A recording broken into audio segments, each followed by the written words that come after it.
Olá, meus caros. Estamos aqui para mais um encontro de direito civil para o nosso curso para as carreiras policiais. Meu nome é Ulisses Prates Júnior, sou delegado de Polícia Federal aqui em São Paulo.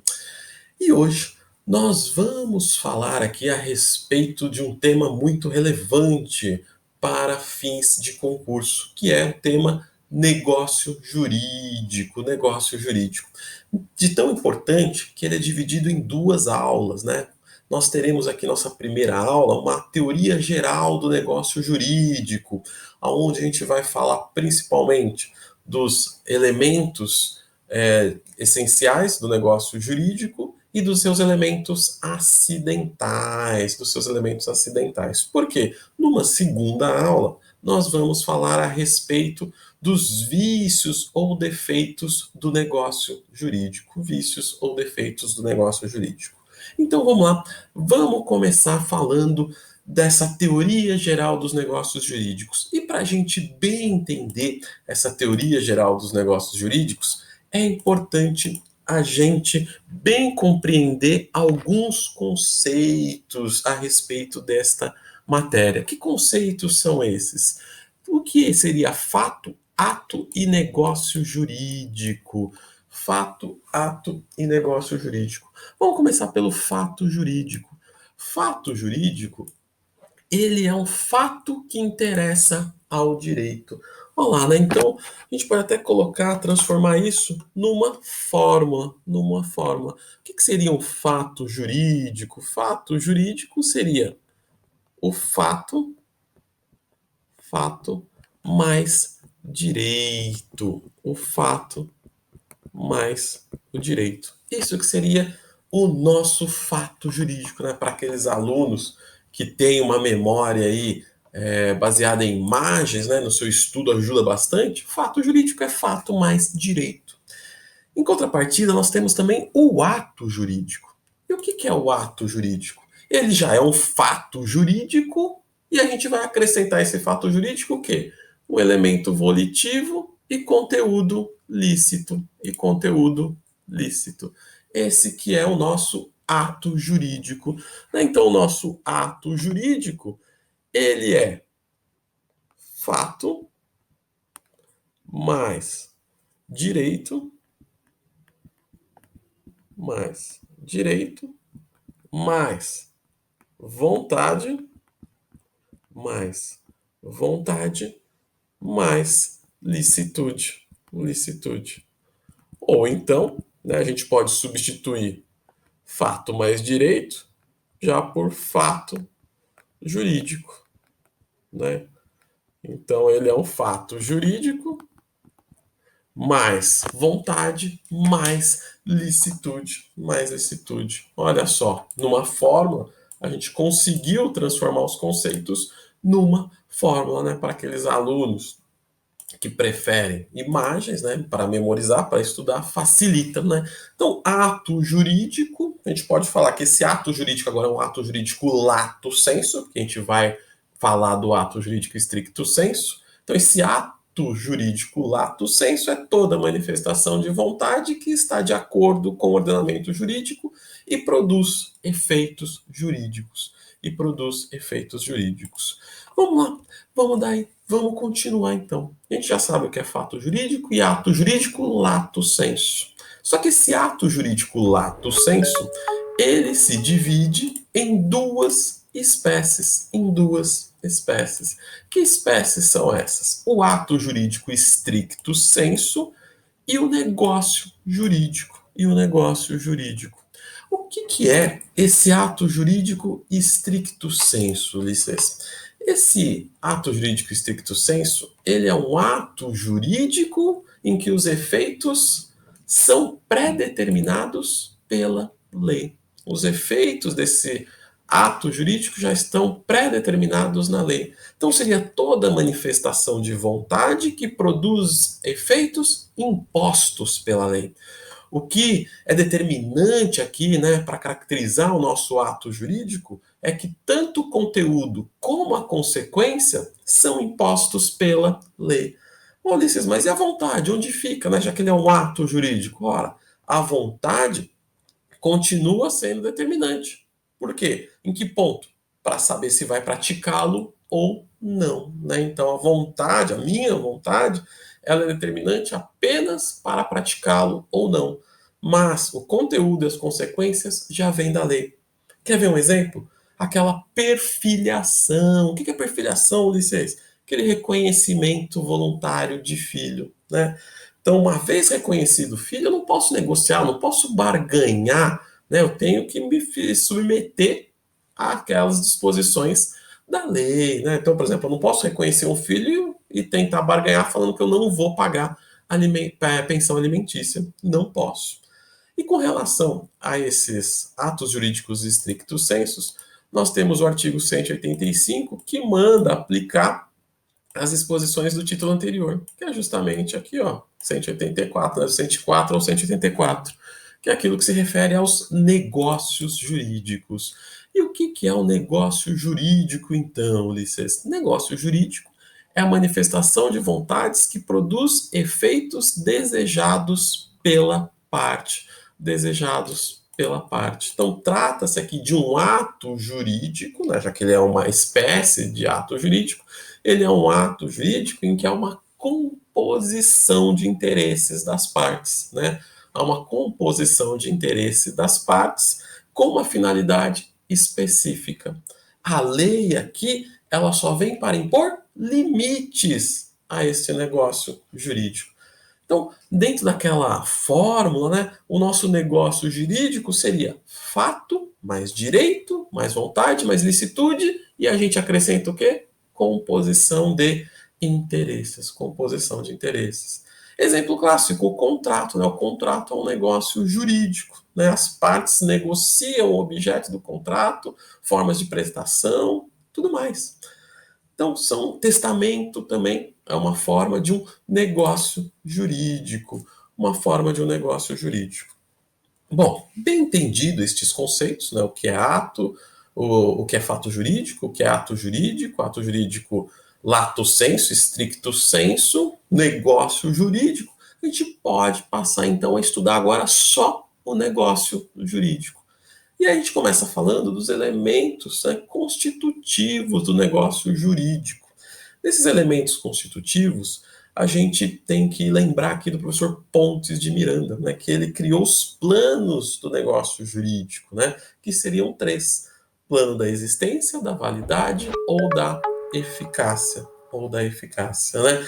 Então, o plano da existência se refere ao se o ato, o negócio jurídico é existente ou inexistente.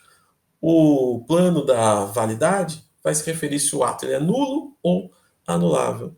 E o plano da eficácia, né? Se o ato vai ser eficaz ou ineficaz. São como se fossem 3 degraus de uma mesma escada, onde que para o negócio jurídico seja existente, válido e eficaz, ele deve preencher todos estes degraus. Ele deve subir todos estes degraus, tá? Então, pode acontecer, né, por exemplo, de um negócio jurídico ele existe, mas seja inválido e até esteja gerando efeitos. Ah, Ulisses, como assim? A gente vai estudar, né, por exemplo, um negócio celebrado com um vício da lesão, né? Até o momento da propositura da ação anulatória, ele é existente, produz efeitos, só que ele pode ser declarado inválido, né? Se a ação, e detalhe, se a ação anulatória não for proposta no prazo decadencial previsto em lei, aquele negócio será convalidado. Convalidado. Então, pela convalidação, o negócio inválido ele torna-se válido. E essa convalidação pode ocorrer pela confirmação das partes, pela conversão do negócio jurídico ou até mesmo pelo convalescimento temporal, né? Aquela chamada cura do tempo. Cura do tempo. Bom, já sei que tem que ter esses 3 degraus, mas quais são os elementos essenciais, né? Aqueles do plano da existência e da validade. Então vamos lá, eu fiz aqui uma tabela para vocês. Nós temos os seguintes elementos essenciais do negócio jurídico. Nós temos aqui o plano da existência. Deixa eu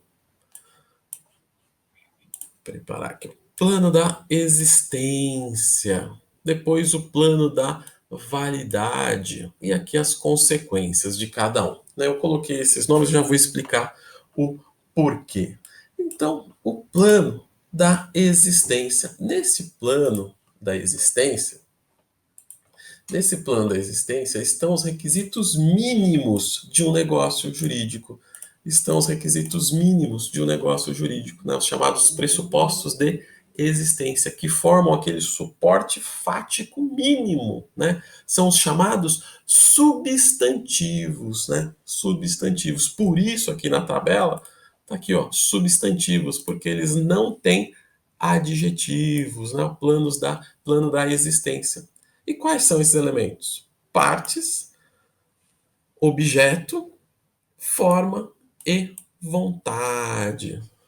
Partes, objeto, forma e vontade. E note que o Código Civil de 2002, a exemplo do antecessor de 1916, não adotou a teoria da inexistência, né? Porque ele acaba resolvendo os problemas no próprio plano da validade, no plano da validade.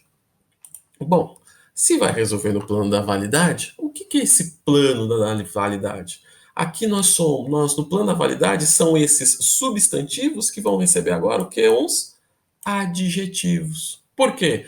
Porque a parte vai ter que ser capaz. Porque o objeto vai ter que ser lícito, possível, determinado ou determinável. A forma vai ter que ser prescrita ou não defesa em lei.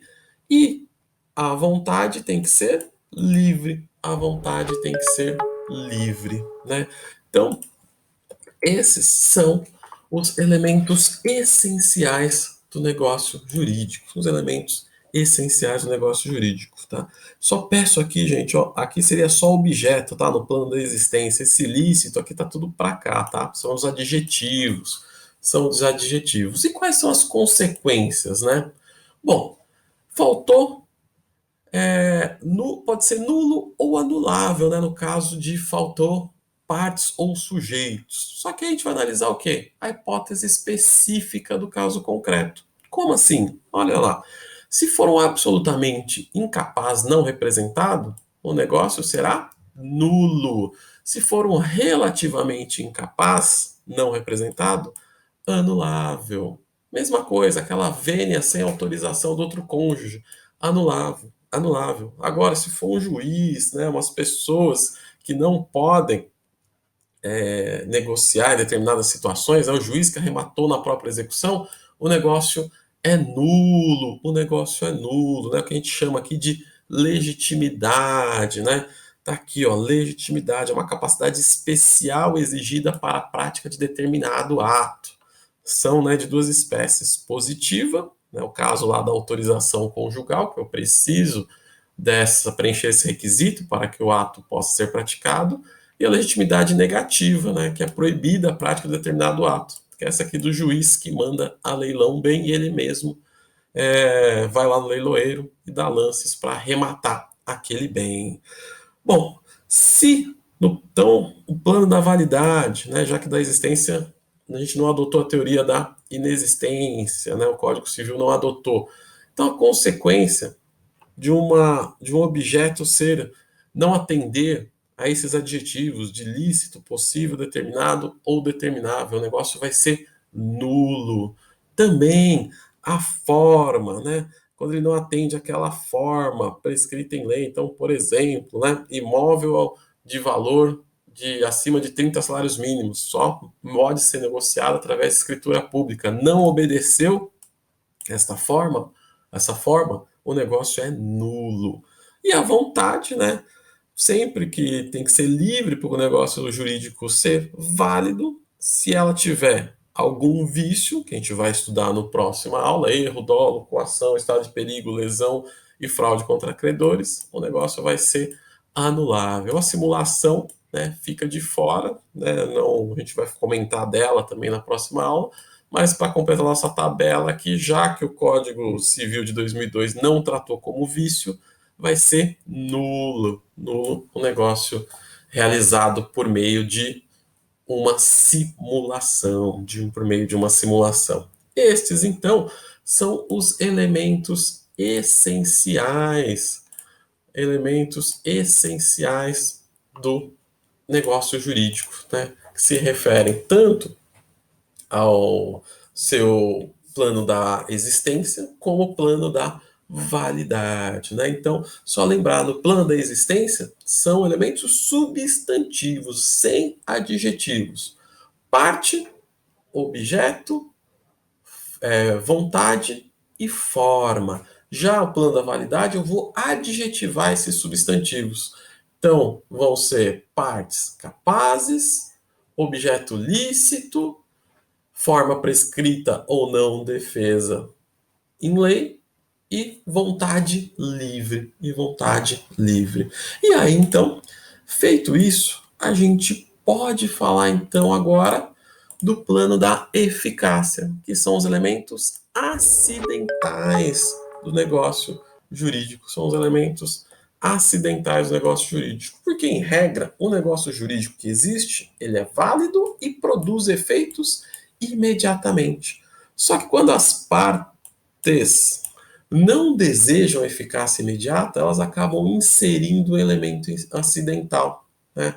Uma cláusula que é um termo, uma cláusula que é uma condição naquele contrato, um modo ou um encargo. Então vamos lá, vamos falar do termo. O que é o termo? O termo é uma cláusula que subordina a eficácia do negócio jurídico a um evento futuro e certo. Evento futuro e certo, né? Então a gente pode usar aquela conjunção, né? Quando, né? Quando acontecer, né? Então este termo ele pode ser previsto em lei, né? A gente vai chamá-lo então de termo legal, ou então pode estar numa cláusula de um contrato, que aí ele vai ser o termo convencional. E além de termo legal e convencional, esse termo ele pode ser chamado de suspensivo ou inicial, ou então de resolutivo ou final. O que é um termo suspensivo ou inicial? É o chamado dies a quo, é aquele que dá início ao negócio jurídico. Já o resolutivo final é o dies ad quem, que dá fim ao negócio jurídico. Ele dá fim ao negócio jurídico. Vamos pegar um exemplo aqui, né? Eu alugo uma casa para um dia, para usar do dia 3 ao dia 5, né? Então, eu alugo uma casa de um dia para usar do dia 3 ao dia 5. Bom, o contrato começa hoje, né? Hoje. O termo suspensivo é o dia 3. Né? Então, eu alugo uma casa dia 1, dia 1º, né? Vamos ficar assim, fica mais fácil para a gente identificar. Eu alugo uma casa dia 1º, só que eu só vou usá-la do dia 3 ao dia 5. O contrato começou hoje, né? Só que o termo suspensivo é o dia 3. Por quê? Porque quando eu vou viajar para lá, para casa de praia, por exemplo, e o termo resolutivo vai ser o quê? Dia 5, quando eu vou ter que deixar aquela casa, tá bom? Mas o contrato ele já começou desde o dia 1º, ele só não tinha ainda a eficácia, porque dependia de um termo suspensivo inicial, ou depois, então, o seu encerramento se deu com o termo resolutivo ou final. Quer ver outro exemplo? Nós vocês aí, né, do curso aqui, do CERS, né? É igualzinho, né? Tem o dia do início das aulas, que é o termo suspensivo, e tem o dia de fim das aulas, que é o termo resolutivo. Esse era, então, o termo. É aquela condição. O termo, que é aquela cláusula que subordina a eficácia de um negócio a um evento futuro e certo. Porque agora a gente tem a condição. A condição é a cláusula que subordina a eficácia do negócio a um evento futuro e incerto. Detalhe aqui. Diferente lá do termo, que pode ser legal ou convencional, Já a condição só pode decorrer, derivar da vontade das partes, nunca da lei, nunca da lei. Por que, Ulisses, não pode ser da lei? Porque uma condição prevista em lei, ela passa a ser o quê? Um requisito legal ou condição imprópria, ou ainda condição legal ou conditio iuris, né? Uma condição da lei, né? Então, a condição que decorre da vontade das partes também é chamada de condição própria, porque a imprópria que decorre da lei, ela passa a ser um requisito legal, um requisito legal. Então, essa nossa condição é um evento futuro e incerto, né? Então, eu vou usar aquela conjunção se, né? Enquanto, né? Então, essa nossa condição, ela se classifica em suspensiva ou resolutiva. Suspensiva é que, quando verificada, dá início aos efeitos do negócio jurídico. Já a resolutiva é que, quando verificada, põe fim aos efeitos do negócio jurídico. Põe fim aos negócios do efeito jurídico. Ulisses, me dá exemplo? Dou sim. Imagine o seguinte: você está numa sala de aula, né? Quando as minhas aulas são presenciais, a gente está numa sala de aula, às vezes, e aí um aluno combina com outro no início da aula. Ó, é o seguinte, que eu vendo meu guarda-chuva para você por, sei lá, R$ 100 se estiver chovendo ao final da aula. Ao final da aula. Olha, esse negócio, esse contrato existe e é válido. Ele é válido na sua formação. Mas eu vou ter que aguardar o quê? Até o final da aula para verificar se ele vai produzir efeitos ou não. Se ele vai produzir efeitos ou não. Quer ver outro exemplo, né? Muito conhecido, né? É a chamada venda a contento. Venda a contento. Como assim? Vamos pensar um exemplo bem próximo de todos nós. Uma escolha de vinhos num restaurante, né? Então a gente tem um primeiro momento, que eu peço a carta de vinhos, né? Eu peço lá o cardápio de vinhos.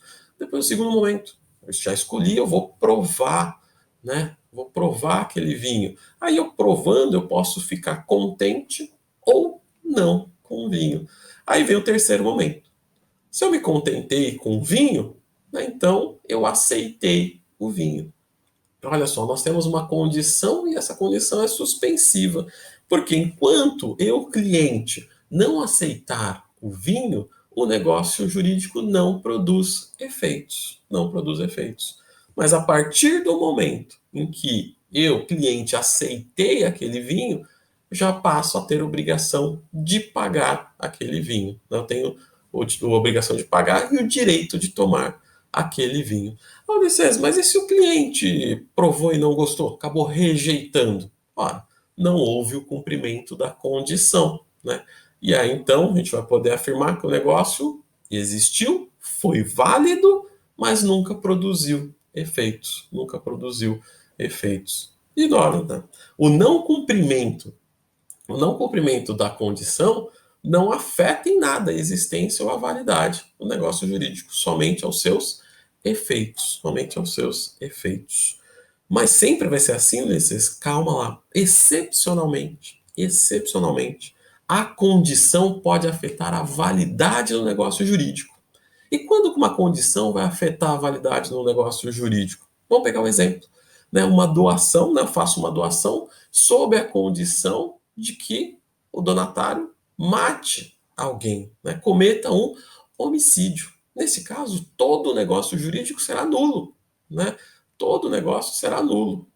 Todo o negócio, porque o negócio ele é ilícito, né? E aí as condições ilícitas suspensivas invalidam o negócio. O negócio, tá? O negócio. Então a condição ilícita, se ela, e isso as suspensivas, né? As suspensivas invalidam o negócio. E se ela for uma condição ilícita resolutiva, aí ela considera-se não escrita, né? Como se fosse uma condição inexistente, uma condição inexistente.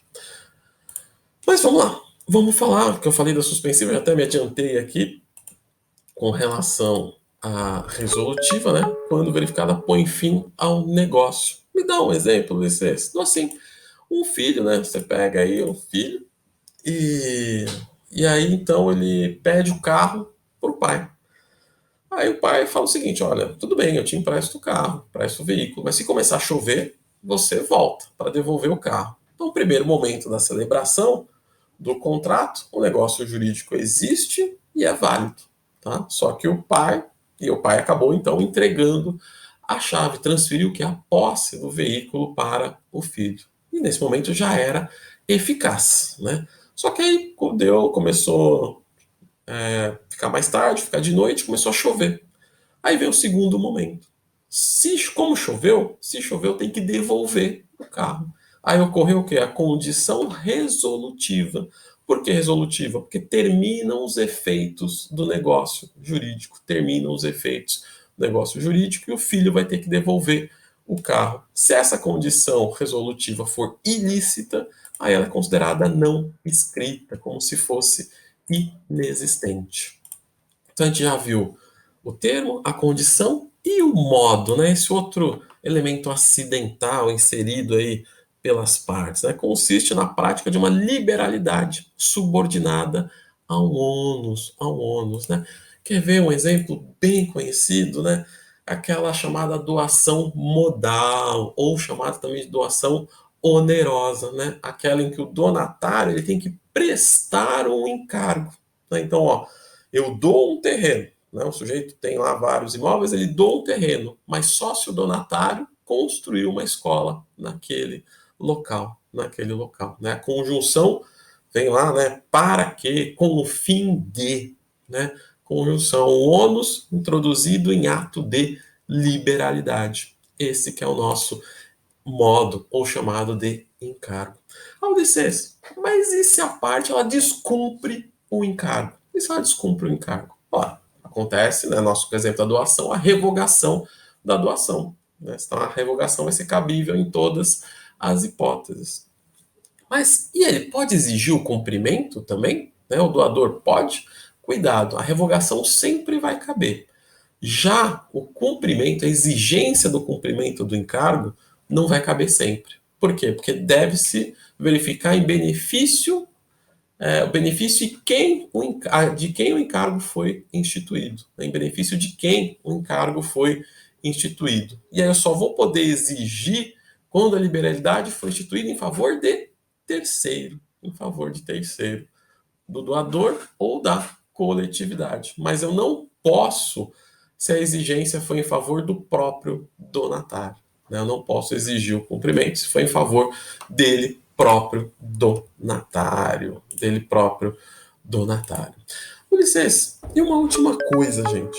Qual que é a diferença entre condição suspensiva e termo suspensivo? A condição suspensiva, né, aquele evento futuro e incerto, suspende o exercício e a aquisição do direito. É como se eu tivesse uma expectativa do direito. Já o termo suspensivo, ele apenas suspende o exercício do direito, mas não suspende a aquisição do direito. Ou seja, né, ele já tem um direito adquirido. Né? O termo suspensivo, ele gera um direito adquirido, diferentemente da condição suspensiva. Tudo bem?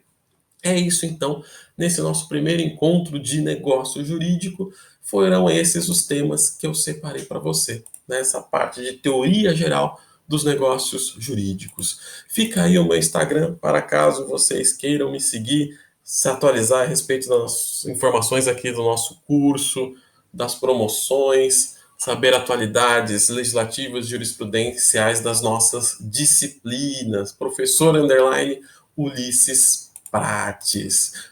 Com isso, então, eu encerro a aula de hoje. Muito obrigado pela atenção de todos. Espero que estejam gostando. Deixem seus comentários e até a nossa próxima aula. Olá, meus caros. Tudo bem com vocês? Bom, estamos aqui para mais uma aula de Direito Civil. E eu, como havia comentado antes, sobre negócio jurídico, nós teremos duas aulas, né? Uma já foi, que foi aquela aula referente aos elementos constitutivos do negócio jurídico, né? Aquela parte de teoria geral, e também avançamos até a parte dos elementos acidentais do negócio jurídico. E hoje aqui nós dedicaremos a nossa aula para falar dos vícios ou defeitos do negócio jurídico. Meu nome é Ulisses Prates Júnior, sou delegado de Polícia Federal aqui em São Paulo. Então vamos lá, vamos falar a respeito de defeitos do negócio jurídico ou também vícios do negócio jurídico. Então vamos lá. Bom, esses vícios ou estes defeitos são aqueles defeitos no plano da vontade, né? Ou seja, o problema que ele surge na formação ou na manifestação da vontade. São requisitos, né, de existência e validade dos negócios jurídicos, né? E um deles justamente é a vontade livre de vícios, né? Enquanto para o negócio existir tem que ter vontade, para ele ser válido, esta vontade tem que ser livre. E aí, então, vícios, né, nessa sua vontade podem gerar defeitos no negócio jurídico, né? Podem gerar a sua anulação, a sua invalidação. E são várias as espécies de vícios, né? Nós temos duas grandes categorias. Uma primeira chamada de vícios do consentimento e uma segunda chamada de vícios sociais. Quais são, então, estes vícios da vontade, ou também chamados de vícios do consentimento? São aqueles que vão ocorrer justamente na formação da vontade. É o erro, é o dolo, a coação, o estado de perigo e a lesão. E ao lado desses vícios da vontade, nós temos também os chamados vícios sociais. O problema aqui está na manifestação da vontade. Aliás, o problema aqui não está na manifestação da vontade. A pessoa sabe do negócio jurídico que está realizando, mas faz de forma errada, né? Por exemplo, a fraude contra credores. Ah, Ulisses, você não falou da simulação. Por quê? Porque tem a doutrina diverge, né? Por que diverge? Se seria um vício ou não. Para o legislador, ele não colocou lá dentro dos capítulos dos vícios do negócio jurídico, apesar da doutrina tratá-lo como vício social, por vício social, mas ela foi deslocada do código, gerando a nulidade do negócio lá no artigo 167. Mas a maioria da doutrina ainda entende que a simulação seria um vício social. Então vamos lá, vamos começar falando do erro, né? Erro ou ignorância. O que é esse primeiro vício do consentimento que nós vamos estudar, que é o erro ou ignorância? O erro é a falsa percepção da realidade. É a falsa percepção da realidade. Já a ignorância é aquele completo desconhecimento da realidade, né? Como se fosse um erro acentuado, um erro acentuado. Então, no erro aqui, há uma falsa noção. Uma falsa noção do quê? Quanto a um elemento do negócio jurídico. Quer ver um exemplo?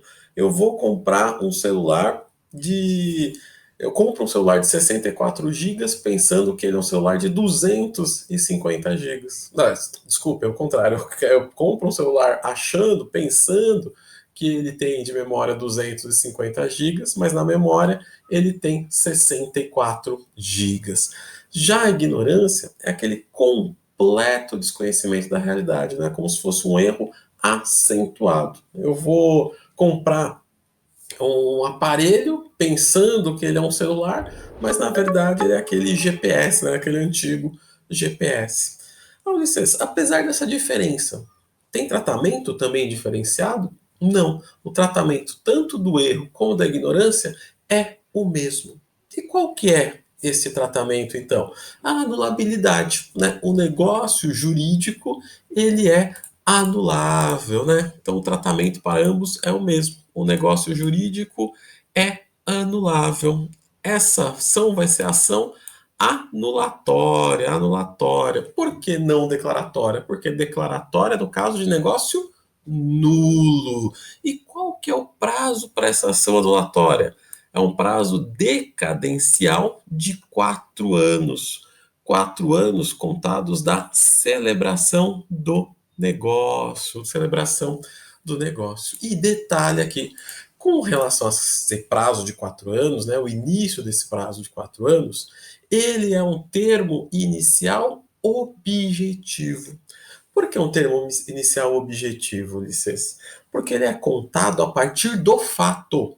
Contado a partir do fato, certo? Do fato, do evento. Ele não é contado da ciência, da descoberta do erro. Porque se fosse da ciência ou da descoberta, seria então um termo inicial subjetivo. Mas no caso aqui, ele é um termo inicial objetivo. Quer ver um exemplo? Eu descubro, por exemplo, hoje que eu comprei um relógio falso, que não é de ouro. Mas eu comprei esse relógio já faz 5 anos. Ora, eu tinha 4 anos da data da compra, né? Portanto, eu decaí do meu direito. Então, é um termo inicial objetivo. Importantíssimo isso para provas de concurso. Tomem cuidado, não é da ciência do erro, né? É da realização do negócio. Muito importante este ponto.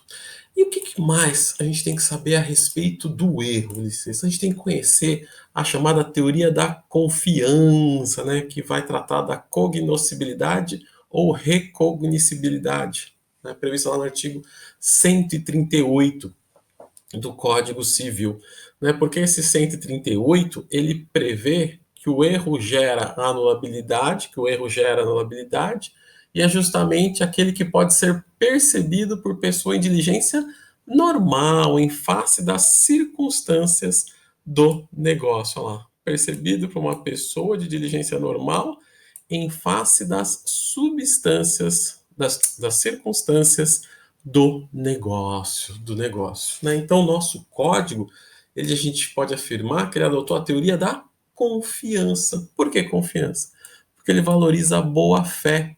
E aí, valorizando a boa-fé, é irrelevante se erro é excusável ou não, se ele é desculpável ou não.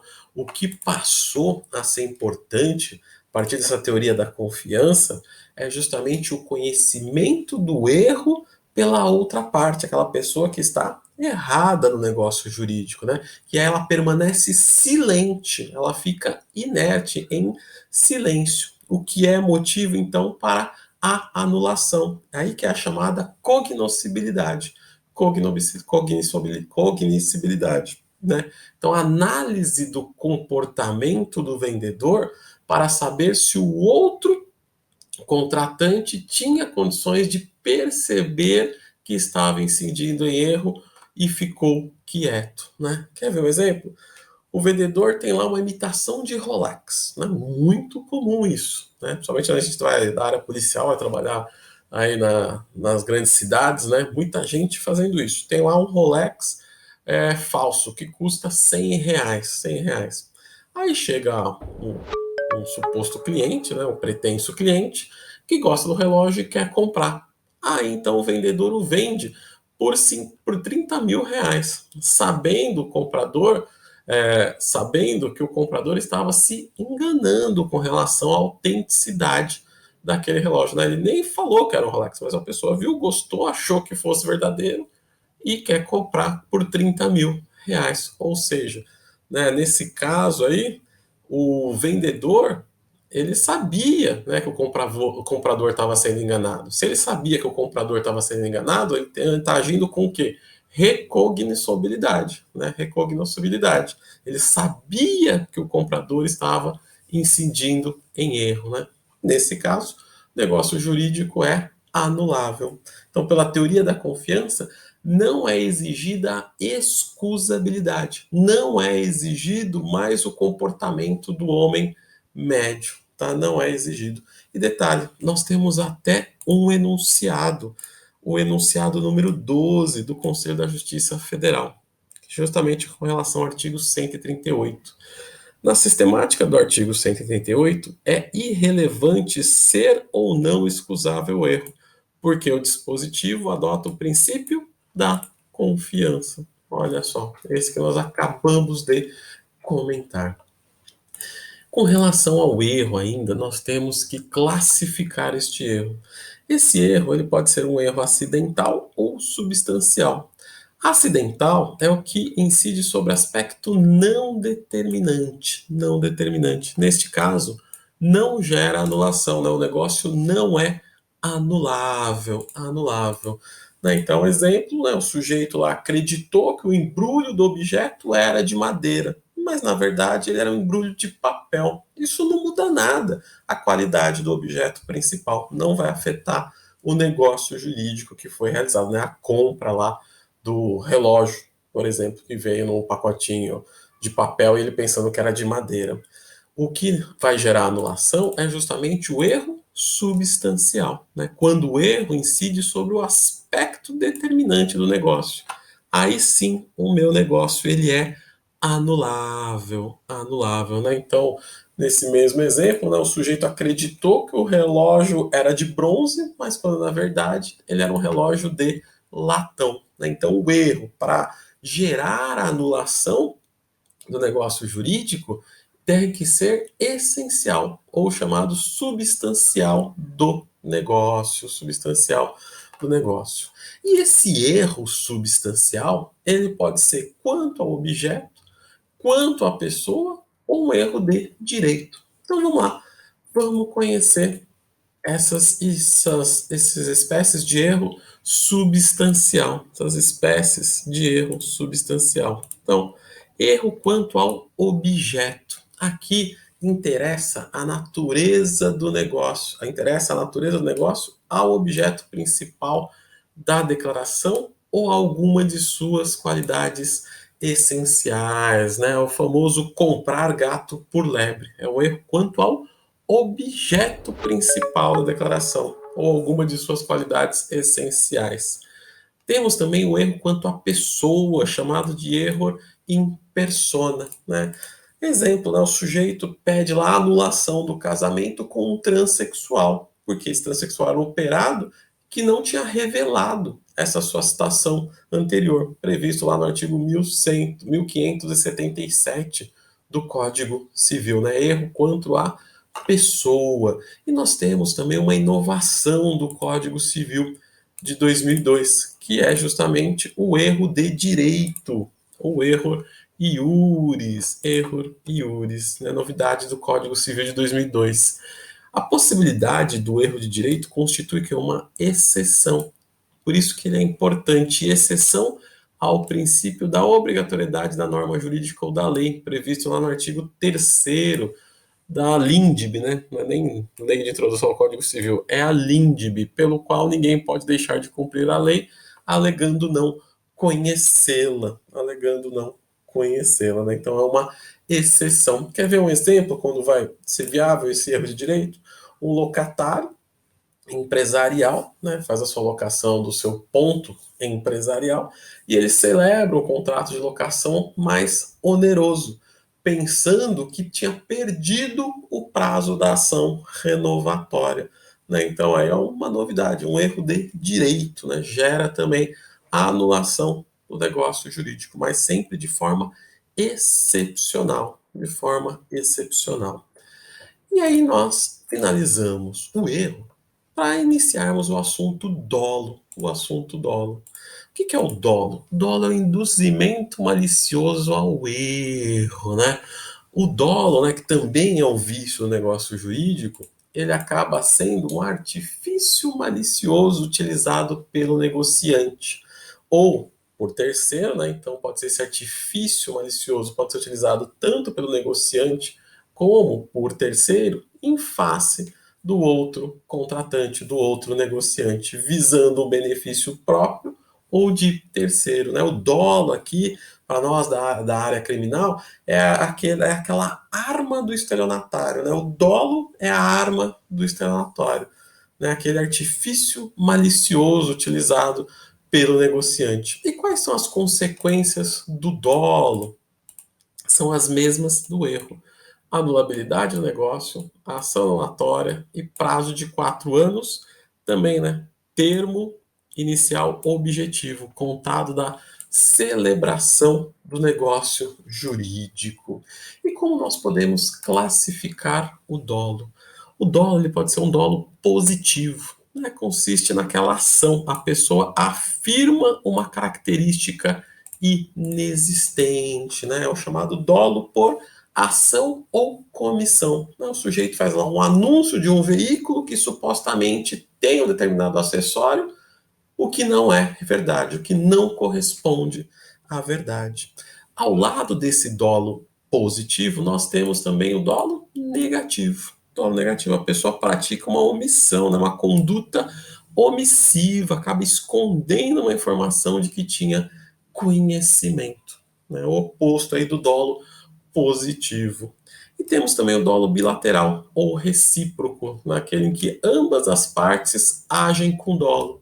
Nesse caso aqui, no dolo bilateral, o negócio ele não é anulável.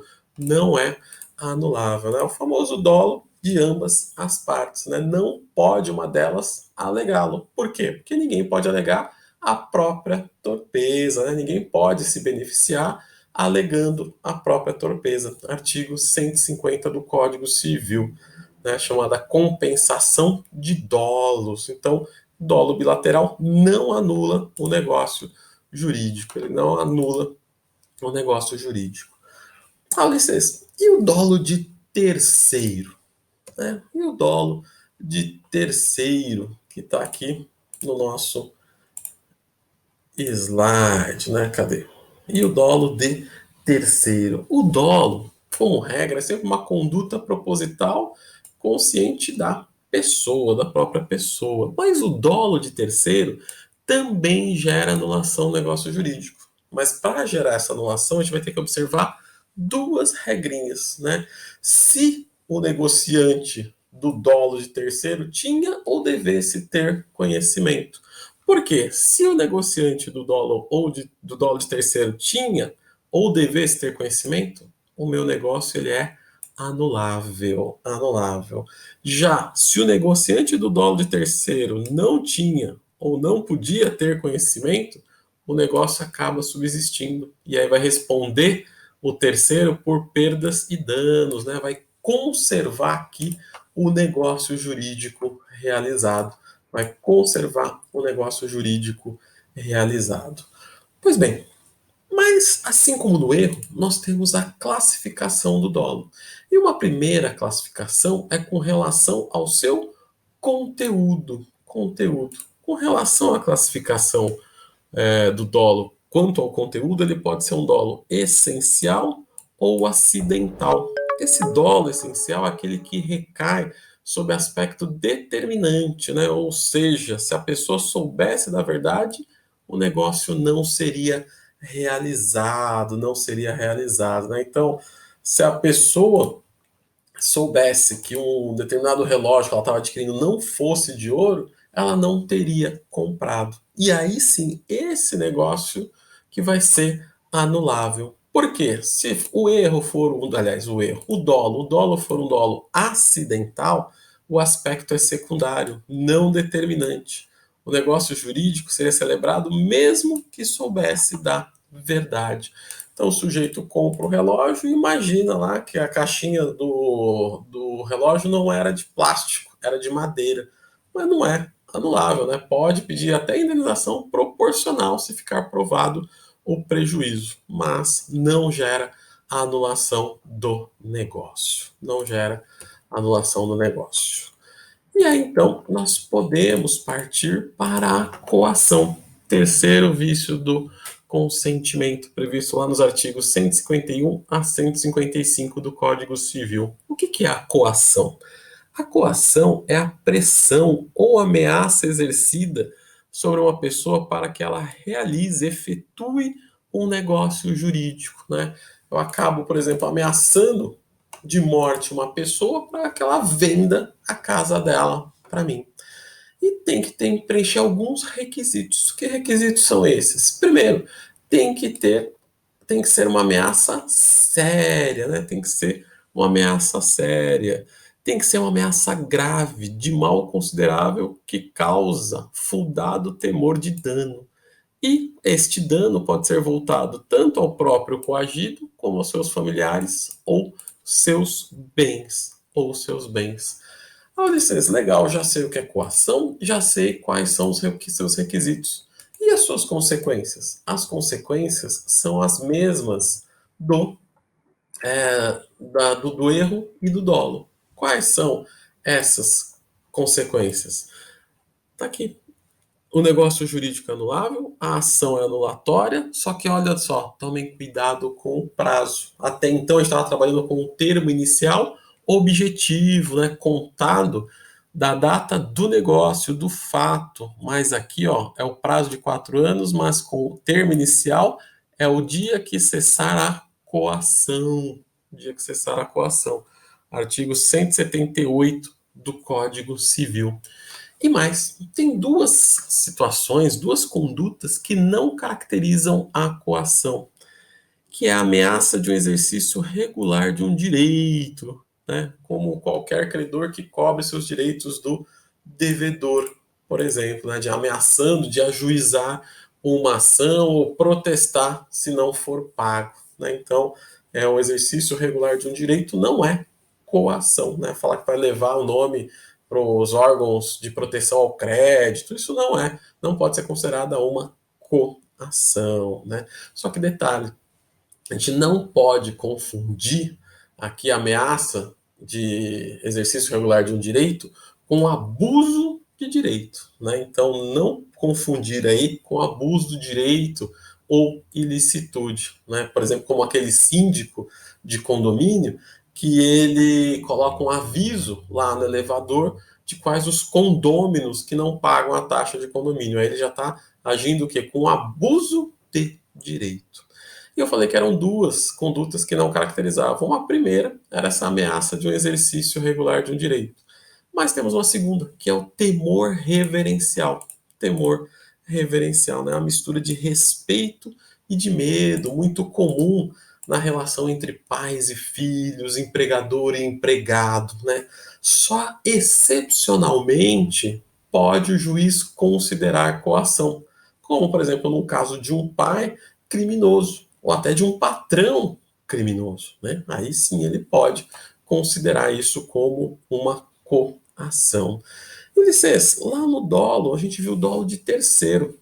E na coação? Tem também? Tem coação de terceiro.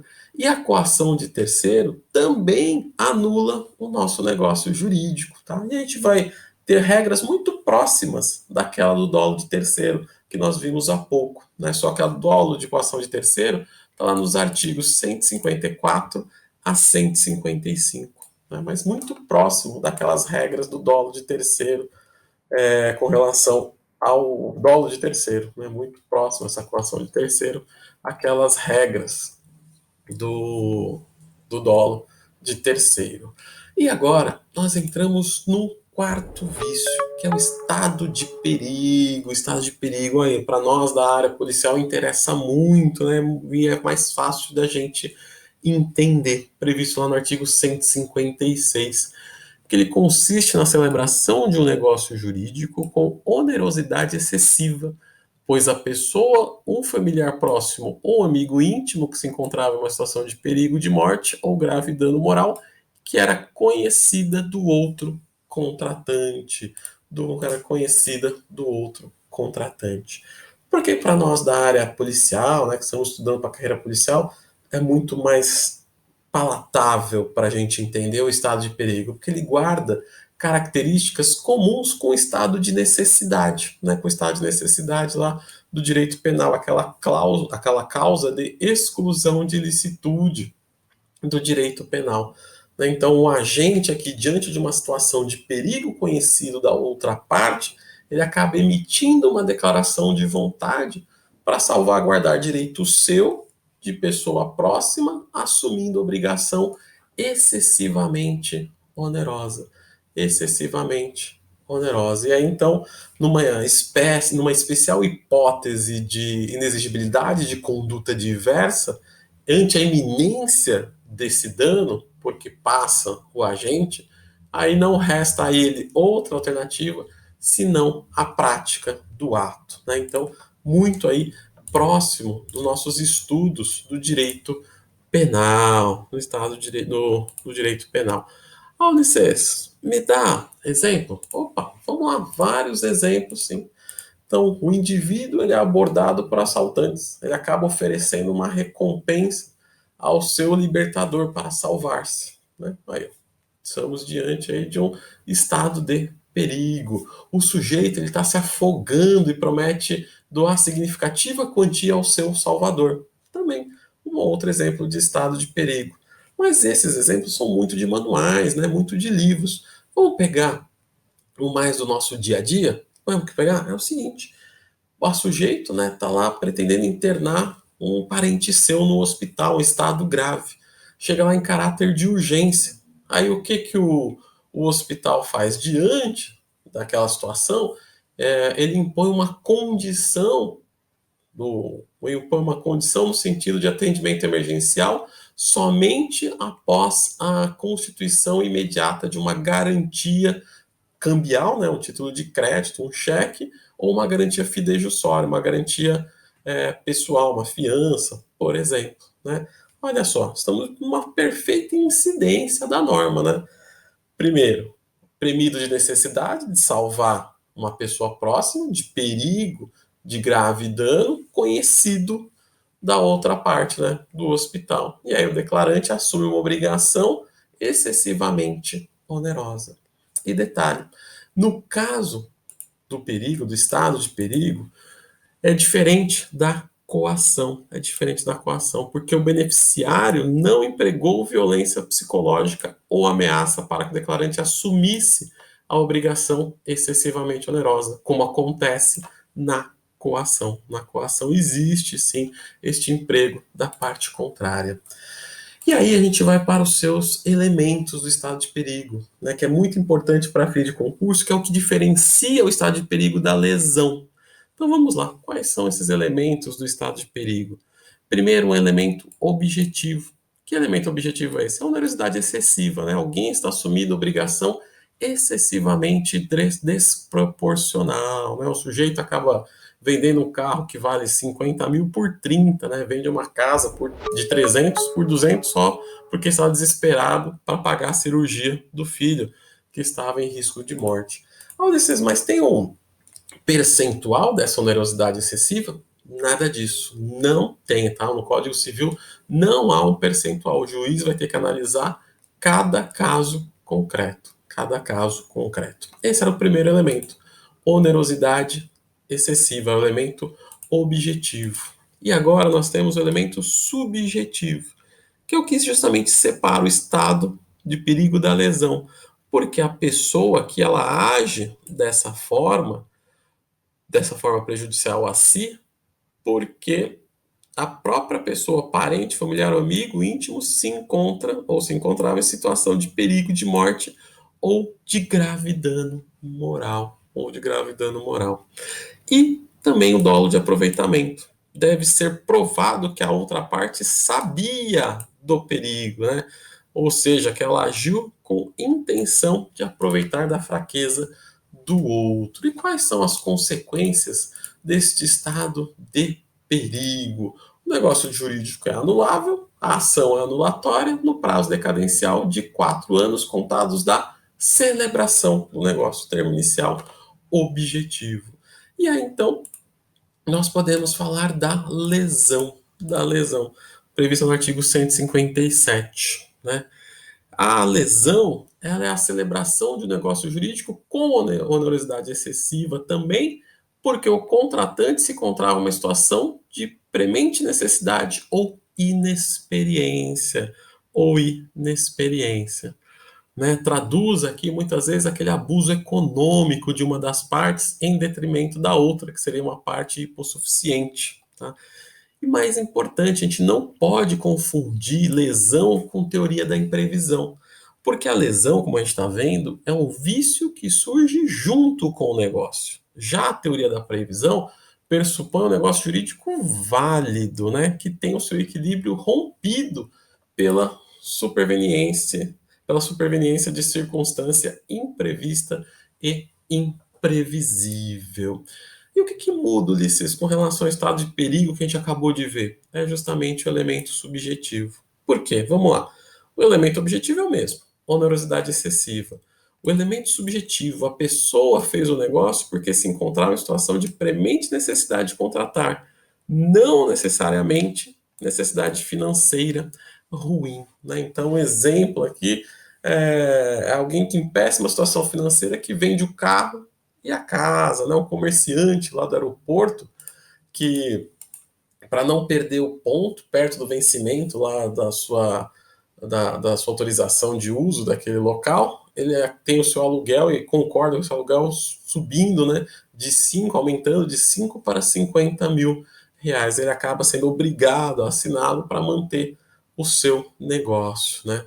Não tinha nenhum problema financeiro aqui, não tinha nenhum problema financeiro. E detalhe, daí nós não temos aqui o terceiro elemento, né, que tínhamos lá no estado de perigo. Aqui, diversamente do que ocorre no estado de perigo, eu não preciso comprovar o dolo de aproveitamento. Né? Então, eu não preciso comprovar o dolo de aproveitamento. Não tenho que comprovar o dolo de aproveitamento. E Ulisses, quais são as consequências da lesão?